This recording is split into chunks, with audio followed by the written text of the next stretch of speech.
And if you go back to that living outdoors thing that I was talking about, that we are genetic heritage, stress doesn't always make your body want to be fatter. Sometimes it makes your body want to be thinner. Let's take a totally different living environment, because thousands of years ago, our ancestors populated the whole world.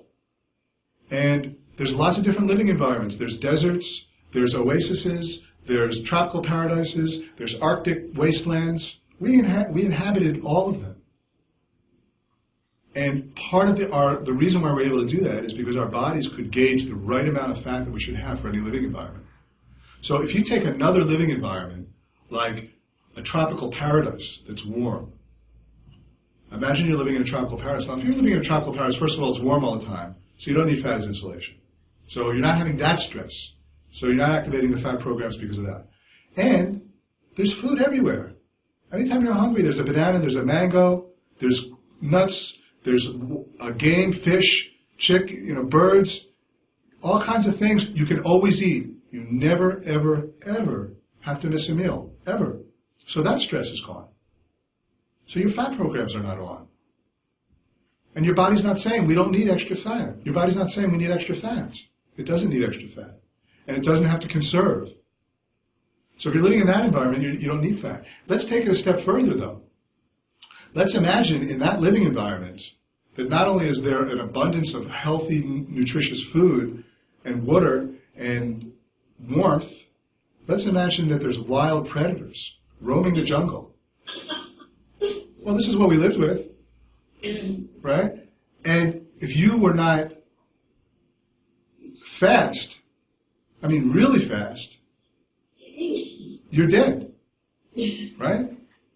And you don't have to be faster than the tiger. You just have to be faster than the guy running next to you. Right? But you have to be fast. And this is the environment we grew up. So in that instance, when a tiger's chasing you, and you have to move for 10 seconds, 20 seconds, 30 seconds, a minute, faster than the guy next to you or whatever, you got to move, that's a stress. But it's a very, very different stress than the Arctic wasteland stress of not having enough food and being cold. It causes different chemistry in the body. That chemistry activates the get thin programs. It activates what is called the get thin or get eaten programs. If your body gets the message that either you get thin or you're dead, believe me, you're not hungry anymore.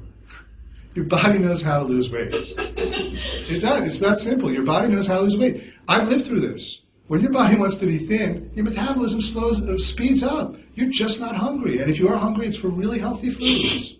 And you have lots of energy. If your body thinks you need to get thin or get eaten, you will lose weight.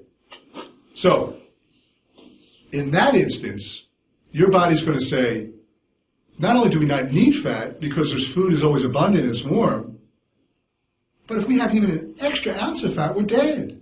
So it's going to shift its set point. We need to be 60 kilograms or 150 pounds or 140, whatever it is. We need to be less. And if you can get your body to shift its set points, you can get it to think that it doesn't need food for survival, it doesn't need to store extra fat because there's no famine and it's warm and there's wild tigers out there, you've shifted your set point. And that's how you lose weight in a sustainable way. And that's why it's possible to lose 220 pounds or 100 kilos and keep it off for 5 years without ever thinking about it because your set point shifted. So when you understand these programs that we carry around with us, then you understand how your body works and how to lose weight. You also understand why diets don't work. Think about it. What are you doing when you're dieting? Yeah. That's right. You're creating a famine, right? You are artificially creating a famine. And yes, you can lose weight by dieting. But you also get your body to want to be fatter. You activate the fat programs. So it's almost like you're borrowing from the bank and you got to pay it back with interest. Because not only, right? Because you're forcing yourself to lose weight, so not only are you going to have to give that weight back, but you've also shifted your set points. because your body's saying there's famines out there. And that's why serial yo-yo dieters get heavier and heavier and heavier over time. To me, dieting is a little bit like holding a volleyball underwater. The minute you let go of the volleyball, the volleyball pops up. And it pops up higher than the water, higher than where you were before. So you understand why diets don't work then. Yeah. Because you've shifted yourself on. So what you have to kind of do conceptually, let's just start conceptually here. What you have to do conceptually is understand these programs and say to myself, well, what kind of environment am I creating for my body? Because your body doesn't understand the stresses of modern day living. And so, am I creating an Arctic wasteland type of living environment? Or am I creating a tropical paradise where there's wild animals?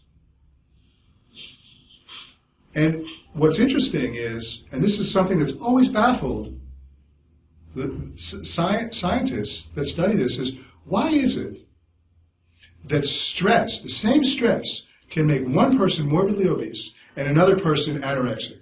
Why is it that the same stress can make one person thinner and one person fatter? I mean, does stress make you fat or does it make you thin?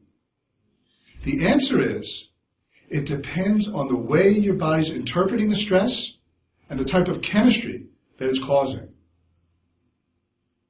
And to give you an example, when I was working in New York and I was gaining all this weight, I was in a very, very stressful job. And I had a business partner that I worked with very closely. And he was a very animated guy. He would lose his temper immediately from the slightest little thing. And I was very different. When things didn't go right, I just sort of took it. I didn't react to it. I just sort of took it and just internalized it. If the slightest thing went wrong, the fax machine broke, he would be flailing his arms, what is this, throwing the fax machine, screaming at people, just all over the place. Which I also felt was even more, I found very uncomfortable. But if you look at it, we were having the same stresses of running a business and the fax machine breaking, they're the same stresses. But I'm just sitting there taking it. He's flailing his arms. And the whole time I was gaining weight for 11 years, he was losing weight. He just kept getting thinner and thinner. And it would drive me crazy because I'd be on every different type of diet. And for lunch, one time I'd be on the Atkins diet, so I'd order a hamburger with no buns. And then the next week I'd be on the Pritikin diet, so I'd order the bun without the hamburger. I would just order all these different diets. And he'd order like a chocolate milkshake for lunch. And he wouldn't even drink it. He'd have a couple of sips and he'd be sitting there and I'd be dying for that chocolate milkshake. And he didn't even care about it. And he kept getting thinner and thinner. The reason is because we were living to our bodies, we were living in different environments. I was living in an Arctic wasteland where stress I just took it. I didn't respond to it. I just took it like the same way you would in an Arctic. If you were living in an Arctic wasteland, you couldn't run away from it. You wouldn't flail your arms if it was too cold or it wasn't enough to eat. You would just take it. Day after day after day after day after day.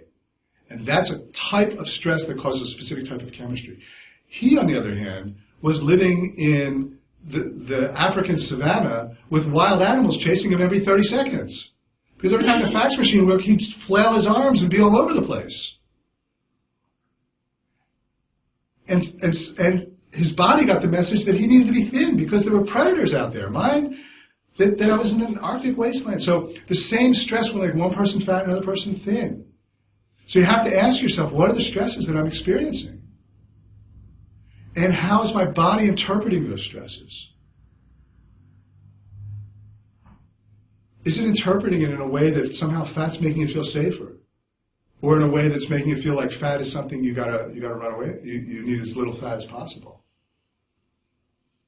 And so in the book, have you guys all read the book? Yeah. Okay, good. In the book, I talk about all the different ways that your body, all the different types of stresses that your body might interpret as a famine and what to do about it. And over the next couple of sessions, we'll kind of delve into each one and what to do about it.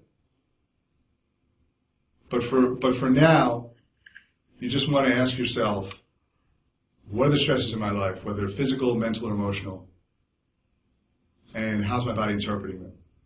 Does my body feel safer being fat, or does it's being tricked into thinking that I need the weight in order to survive, or is it being tricked into thinking that I need the weight in order to be thinner? In reality, you don't need the weight one way or the other, but your body's going to activate one program or the other.